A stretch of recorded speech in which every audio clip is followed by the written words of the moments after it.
இதெல்லாம் பார்க்கும்பொழுது சில பேருக்கு எதிர்கட்சியினருக்கு பொறாமை ஏற்படத்தான் செய்கின்றது.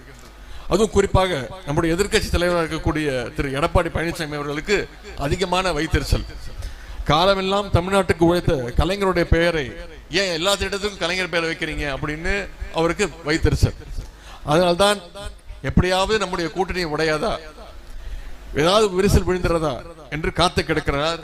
ஆனால் கண்டிப்பாக நம்முடைய தலைவர் அவர்கள் எப்படி கடந்த 7 தேர்தலில் ஒரு வெற்றி கூட்டணி அமைச்சாரோ, கண்டிப்பாக இந்த முறையும் தமிழ்நாட்டு மக்கள் ஏற்றுக்கொள்ளக்கூடிய கண்டிப்பான ஒரு வெற்றி கூட்டணியை, மதச்சார்பற்ற முற்போக்கு கூட்டணியை நம்முடைய தலைவர் அவர்கள் அமைப்பார்கள். நம்ம வெற்றி கூட்டணியை தொடர்ந்து கொண்டு போயிட்டு இருக்கிறோம். ஆனால் எதிர்கட்சி நிலைமை யோசிச்சு பாருங்க.